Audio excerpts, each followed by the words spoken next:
That the Chinese Communist Party and even the Russian Federation are through their throes of efforts of trying to replicate it. So my question for you, sir, is can you expand upon the going presence that China has in Africa politically, economically, and militarily? Africa to grow and export their ideology. ISIS controls their global network. የፕሬዝዳንት ዶናልድ ትራምፕ ጉዳይ ግራ ማጋባቱን እንደቀጠለ ነው።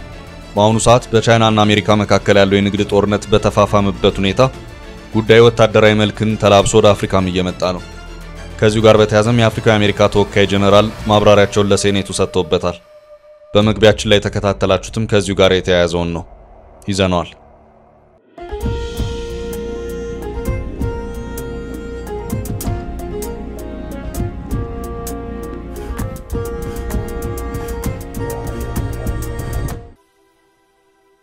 የተወደዳችሁ የፈታዴሊ ቤተሰቦች ከልብ የመነጨ ሰላምታችን በእያላችሁበት ይድረሳችሁ።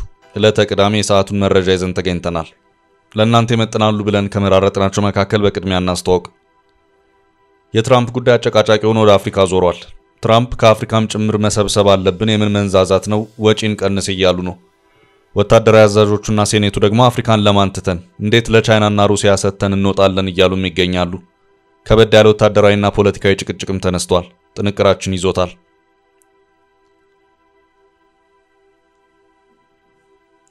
ግዕዝ ቋንቋ ከ34 ዓመታት በኋላ ምልሰት ታየ።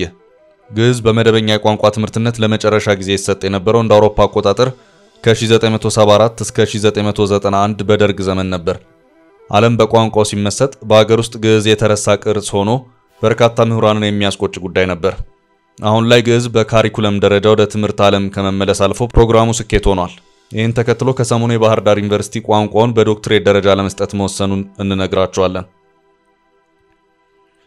በቶክ ሾው በሬዲዮ ፕሮግራሞቹ በቀልዶቹና በልዩ ልዩ የጥበብ ስራዎች የሚታወቀው ሰይፉ ፋንታሁን ሆስፒታል የገባ መሆኑን የሚያመለክቱ መረጃዎች ወጥተዋል። እሱም አረጋግጦ ሐሳቡን ሰጥቷል። እኛም በጥንቅራችን አካተነዋል።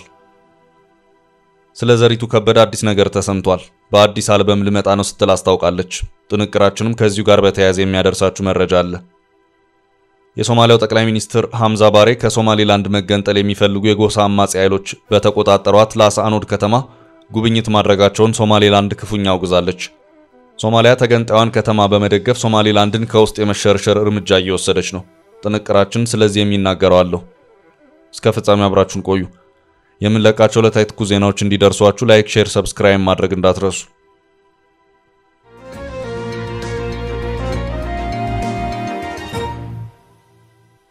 ወታደራዊው ጭቅጭቅ የትራምፕ ጉዳይ አሁንም አጨቃጫቂ ሆኖ እንደቀጠለ ነው። አሁን ደግሞ ወደ አፍሪካ ዞሯል። ጉዳዩ ከአሜሪካ አፍሪካ ወታደራዊ እንቅስቃሴ ጋር የተያያዘው ነው ታይቷል። ኢትዮጵያ ያለችበትን የአፍሪካውን ቀንድ ጭምር የሚመለከት ነው።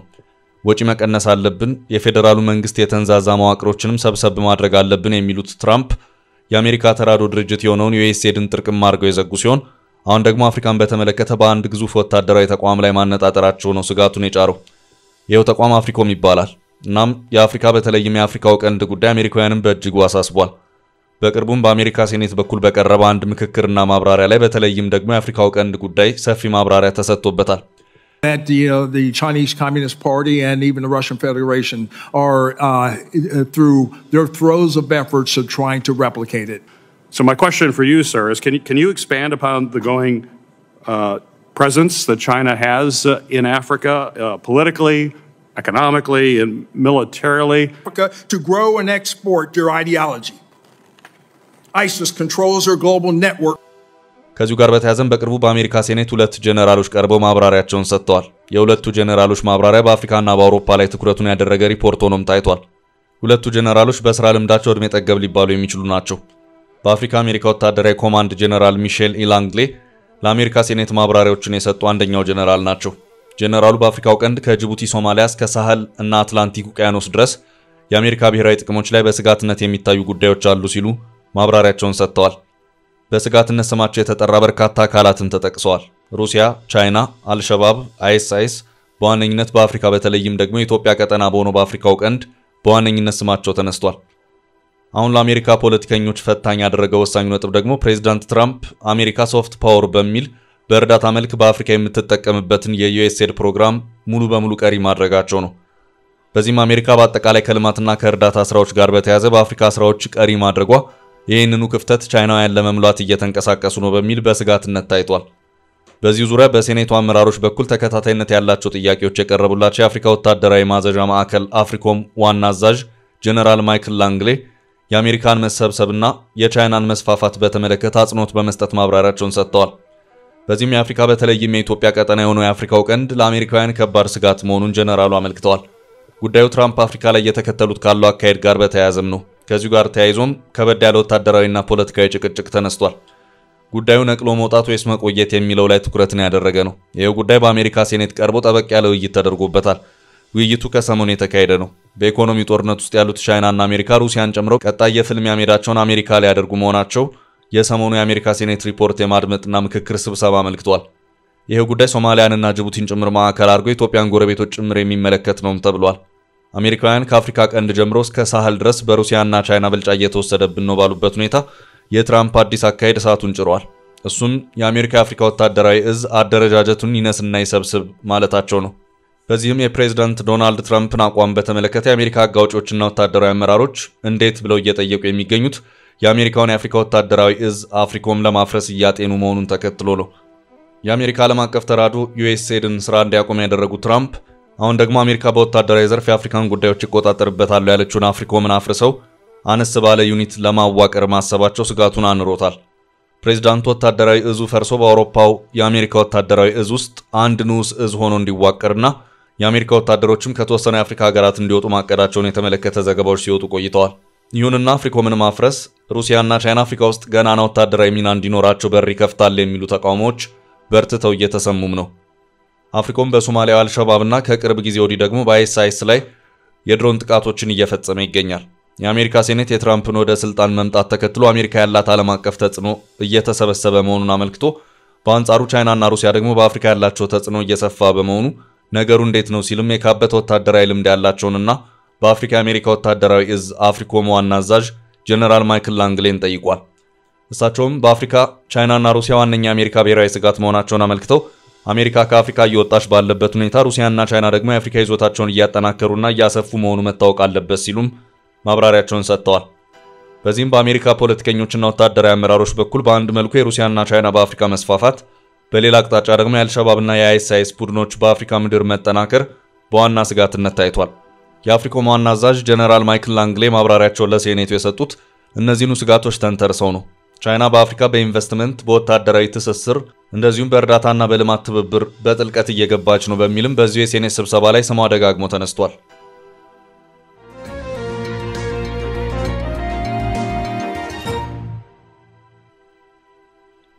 በቀጣይ ርዕሳችን የሰይፉ ሆስፒታል መግባት። በቶክ ሾው፣ በሬዲዮ ፕሮግራሞቹ፣ በቀልዶቹና በልዩ ልዩ የጥበብ ስራዎቹ የሚታወቀው ሰይፉ ፋንታሁን ሆስፒታል ገብቷል።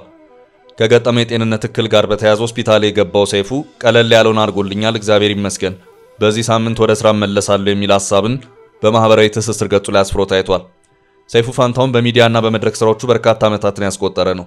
በሬዲዮ ፕሮግራሞች ከለገዳዴ ትምህርት ማሰራጫ ፕሮግራሞች ጀምሮ እስከ ኤፍኤም ሬዲዮ ጣቢያዎች ድረስ በስፋት ሰርቷል። ቀደም ባሉት በ1990ዎቹ በተቋቋመው ኤፍኤም 97.1 ላይ አዲስ ዜማ በሚለው ፕሮግራሙ የበለጠ ሰፊ ዕውቅናን የተከለው ሰይፉ ከዚያም በኢትዮጵያ ቴሌቪዥን እንደዚሁም የሙዚቃ ፕሮግራሞችን ሲያቀርብም ነበር። በሸገር ኤፍኤም የሬዲዮ ፕሮግራሞችን ሲያቀርብም የቆየ ሲሆን በአሁኑ ሰዓት የሬዲዮ ፕሮግራም ስራዎችን እያቀረበ የሚገኘው በኢትዮ ኤፍኤም ሬዲዮ ጣቢያ ነው። ሰይፉ በ1990ዎቹ በዋነኝነት የውጭ ፊልሞችና ሙዚቃዎች ላይ ትኩረታቸውን ያደረጉ ስራዎች ለህትመት የሚበቁበት ሆሊውድ የተባለ ጋዜጣን የሚያሳትም ነበር። ከተወሰኑ ዓመታት በኋላ ደግሞ በኢቢኤስ ቴሌቪዥን ጣቢያ ሰይፉ ኦን ኢቢኤስ በሚል ሰፊ ዕውቅና ያለው ሾው እያቀረበም ይገኛል። ሰይፉ በቶክ ሾው ስራዎቹ በቀልዶቹ በርካቶችን እያዝናና ያለ ሁለገብ የጥበብ ሰውም ነው። በቅርቡም በመቄዶንያ የገቢ ማሰባሰብ ስራ ላይ ከፍተኛ ገቢ ማሰባሰብም ችሏል።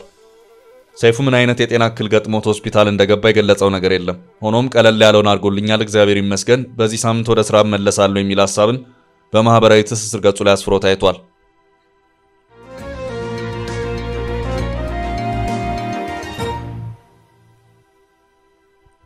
በቀጣይ መረጃ የዘሪቱ አዲስ ነገር። ዘሪቱ ከበደ በአዲስ አልበም ልትመጣ መሆኑን አስታውቃለች።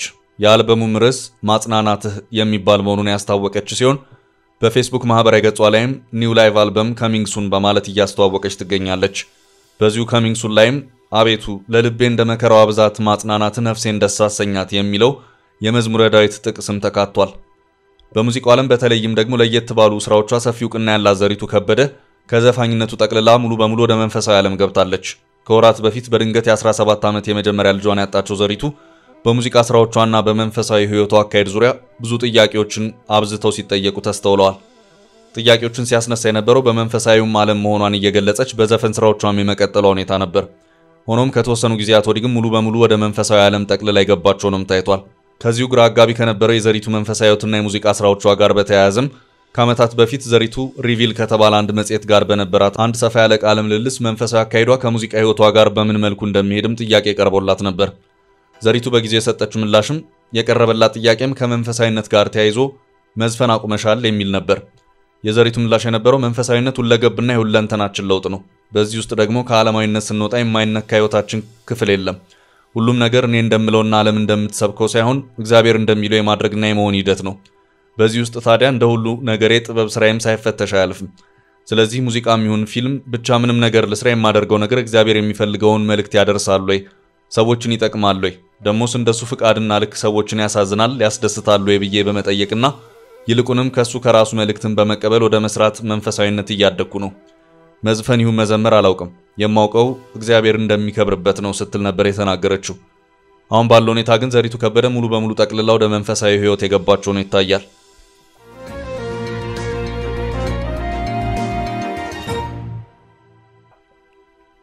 በቀጣይ መረጃ የግዕዝ ቋንቋ ምልሰት ላለፉት 2000 ዓመታት በኢትዮጵያ ታሪክ በርካታ መንግስታት ተነስተው የዛኔው ያህል ወድቀው አልፈዋል። ግዕዝ ግን በዘመናት መሃል የቆየና ቀዳሚው በአህጉሩ የጽፈት ቋንቋ ነው። አሁን ላይ የግዕዝ ቋንቋ ከ34 ዓመታት ወዲህ ምልሰት እየታየ ነው። ቋንቋው በአገር ውስጥ በአካዳሚ ደረጃ ውጤታማ ሆኗል። በአንድ ክፍለ ዘመን አገሮችን አቋርጦ የአብዛኛው ህዝብ ልሳን የነበረው ግዕዝ የመጥፋት አደጋ ከተደቀነባቸው መካከል ነው። አሁን ላይ በአብዛኛው ቋንቋ በኢትዮጵያ ኦርቶዶክስ ውስጥ ተወስኖ ያለ ሲሆን ሀገሪቷ የቀደምት ባህሎች፣ እምነቶች፣ አስተውሎችና ዕውቀቶች፣ አስተምሮቶች የተቀረጹበት ቋንቋ ነው።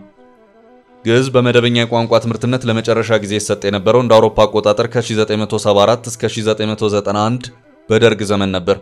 ከግዕዝ ጎን ለጎን የደርጉ መንግስት አማርኛን፣ ፍሬንችና እንግሊዘኛን እንደዚሁም አረብኛን በትምህርት ስርዓት ውስጥ ያካተተ ነበር። የፌድሪ መንግስት ወደ ስልጣን ሲመጣ ግዕዝ ከትምህርት ካሪኩለም እንዲባረር ተደርጓል። የፌድሪ ግዕዝ ቋንቋ አረዳድ ቋንቋው ያረጀ ያፈጀና ያለፈበት መሆኑን የሚናገር ነበር። ግዕዝ ከካሪኩለም ወርዶ ወደ ቤተክርስቲያኗ ብቻ እንዲገባም የተደረገው ከዛ መልስ ነው።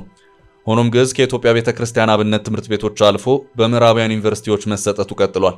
ፕሪንስተን፣ ዬል እና ካምብሪጅ የመሰሉ ከፍተኛ የትምህርት ተቋማት ቋንቋውን በትምህርት ክፍል ደረጃ አስፍተውታል። የግዕዝ ቋንቋ የውጭ አጥኞችን ቀልብ የሚስብ ሲሆን ይህ የሆነው የኢትዮጵያ ጥንታዊ ዕውቀትና ሰነዶች መፍቻ በመሆኑ ነው። ዓለም በቋንቋው ሲመሰጥ በአገር ውስጥ ደግሞ ግዕዝ የተረሳ ቅርስ ሆኖ መታየቱ ምሁራንን የሚያስቆጭ ነበር። አሁን ላይ ግዕዝ በካሪኩለም ወደ ትምህርት ዓለም ተመልሷል።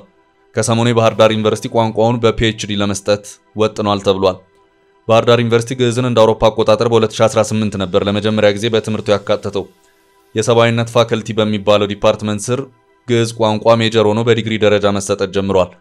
በመጀመሪያው ዓመት 32 ተማሪዎች ብቻ የነበሩት የግዕዝ ትምህርት ክፍል አሁን ደግሞ ከ100 በላይ ተማሪዎችን አስመርቋል። አሁን ላይ በክረምት፣ በበጋ፣ ኤክስቴንሽን እና የምሽት ትምህርት ፕሮግራም 120 ተማሪዎች ግዕዝን እያጠኑ ነው። ግዕዝ ለመማር ያለው ፍላጎት አስገራሚ በሆነ መልኩ መጨመሩን የትምህርት ክፍሉ ዲን ወለተ ንጉስ መኮንን ተናግረዋል። አሁን ላይ የቋንቋው ትምህርት የግዕዝ ዕውቀትና ትውውቁ ቀደም ብሎ ከነበራቸው ሰዎች አልፎ ቋንቋውን የማያውቁትም ትምህርቱን መቀላቀላቸውን የገለጹት የባህር ዳር ዩኒቨርሲቲ አሰራር ሞዴሉን ለየት ያደረገ ሲሆን ቋንቋውን ከማስተማር ባለፈ ሁሉም ሌክቸሮች፣ ውይይቶች፣ አሳይመንቶች እንዲሁም ፈተናዎች በቋንቋው ብቻ እንዲሰጡ አድርጓል። ግዕዝ ለግዕዝ በግዕዝ የሚል አካሄድን መከተሉን ነው ዲኑ የሚያብራሩት። በዚህም ተማሪዎች የአገሪቱን ቀደምት የጽሑፍ ሰነዶች እንዲተረጉሙና መፍቻ ቁልፍ እንዲይዙ ተደርገዋል ብለዋል። በዩኒቨርሲቲ የሕክምና ጥናት ተቋም የሆነው ሆሳዕና የሕክምና ማዕከል በግዕዝ ቋንቋ የተቀመጡ የጥንት ባህላዊ መድኃኒት ዕውቀትን ለመጠቀም ቋንቋውን በትምህርት ውስጥ ማካተቱም ሌላው የግዕዝ ቋንቋ ምልሰትና ጠቀሜታን ያጎላ ሆኗል። በሕክምና ማዕከሉ የጥንት የባህል ሕክምናና የመድኃኒት ቅመማ ጥናት ግዕዝን በመጠቀም የመድኃኒት ቅመማዎች የመተርጎም ስራም እየሰራ መሆኑን የተነገረው ቀጣዩን ትውልድ ያለፈውን ዕውቀት እንዲረዳ ግዕዝ ቁልፍ ነው ሲሉም የትምህርት ክፍሉ ዲን ይናገራሉ።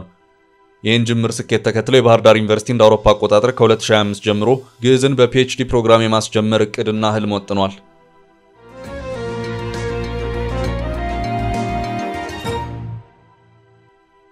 በቀጣይ ርዕስ ሶማሊያ ተገንጣዩን ሶማሊላንድ ከውስጥ የመሸርሸር እርምጃ ወሰደች። በሀርጌሳ አመፀኞችን እያስተባበረች ነው። የሶማሊያው ጠቅላይ ሚኒስትር ሐምዛ ባሬ ከሶማሊላንድ መገንጠል የሚፈልጉ የጎሳ አማጺ ኃይሎች በተቆጣጠሯት ላስ አኖድ ከተማ ጉብኝት ማድረጋቸውን ሶማሊላንድ ክፉኛ አውግዛለች። ከሶማሊያ ጋር መዋሃድ የሚፈልጉ የጎሳ ሚሊሻዎች የፑንትላንድ ግዛት አጎራባች የሆነውን ሱል አውራጃዋና ከተማ ላስ አኖድን የተቆጣጠሩት ከአንድ ዓመት በፊት ነበር። በአማጺዎቹ ቁጥጥር ስር የገባው አካባቢ ከፍተኛ የተፈጥሮ ጋዝ ክምችት እንዳለ ይገመታል። የሶማሊያ ማዕከላዊ መንግስት ከፈረሰ ከ1983 ዓ.ም ወዲህ አንድ የሀገሪቱ ከፍተኛ ባለስልጣን በሶማሊላንድ ጉብኝት ሲያደርጉ ያሁኑ የመጀመሪያቸው ነው። የሶማሊያው ጠቅላይ ሚኒስትር ሐምዛ ባሬ ሀርጌሳን ባስቆጣ መንገድ ላስ አኖድን የጎበኙት ትላንት ቅዳሜ ዕለት ነበር። የፌደራል መንግስቱ የግዛቱ ተገንጣይ አስተዳደር እና ድጋፍ የሰጠበት ታሪካዊ ጉብኝት ሆኗል። ጠቅላይ ሚኒስትሩ ላስ አኖድ ኤርፖርት ላይ ሲያርፉ የግዛቲቱ መሪ አብዲቃድር አህመድ አዋሊ እና ከፍተኛ ባለስልጣናት አቀባበል አድርገውላቸዋል። በርካታ የከተማው ሰው ጠቅላይ ሚኒስትሩን በአጀብ ለመቀበል መውጣቱን ታይቷል። ከ50 ዓመት ወዲህ ከሞቃዲሾ ባለስልጣን ግዛቷ ሲጎበኝ ይሄ ለመጀመሪያ ጊዜ ነው። ጠቅላይ ሚኒስትሩ ዛሬም በቀጠለው ጉብኝታቸው በርካታ ፕሮጀክቶችን መርቀዋል። ፕሮጀክቶቹ በፌደራል መንግስት በጀት የተገነቡ ናቸው። መንገድ፣ ትምህርት ቤትና የመንግስት ቢሮዎች ከተመረቁት መካከል ናቸው። ጉብኝቱ ሶማሊያና ሶማሊላንድ የአሜሪካ መንግስትን ለመሳብ ከሰሞኑ ፉክክር የገቡበትን ውጥረት የተከተለ ሆኗል። ሶማሊያ የሶማሊላንድ ወደብ በርበራን ጨምሮ አሜሪካ በብቸኝነት እንድታስተዳድር ጥያቄ ማቅረቧ ሀርጌሳን ያስቆጣ መሆኑ ይታወሳል። የሶማሊላንድ ፕሬዝዳንት በቅርቡ ወደ ዋሽንግተን አምርተው ትራምፕን የሚያናግሩ መሆኑ ደግሞ ለሞቃዲሾ የሚዋጣ አልሆነ። ሶማሊላንድ በአሜሪካ ሎቢስቶችን በውድ ዋጋ በመቅጠር የነጩ ቤተ መንግስትን ትኩረት ለማግኘት እየሞከረች ትገኛለች። አሜሪካ ለሶማሊላንድ ዕውቅና ሰጥታ ሶማሊላንድ ለአሜሪካ የቀይ ባህርና የኤደን ሰርጥ ቁጥጥር ያለ ተቀናቃኝነት ለመስጠት ባህሯን ክፍት አድርጋ ጥሪ ማቅረቧም እዚህ ይታወሳል። አሁን የሶማሊያ ጠቅላይ ሚኒስትር የጎበኟት ላስ አኖድ ግዛት እንደ አውሮፓ አቆጣጠር በ2023 ከፍተኛ ግጭት የነበረባት ናት። የአካባቢውን ባለስልጣናት መገደል ተከትሎ በግዛቲቱ ከፍተኛ ተቃውሞ የተነሳ ሲሆን ከሶማሊላንድ ኃይሎች ጋር በነበረው ግጭት ከ300 በላይ ሞተዋል። በግዛቱ 150 ነዋሪዎች ቤታቸውን ለቀው እንዲወጡም ተገደው ነበር።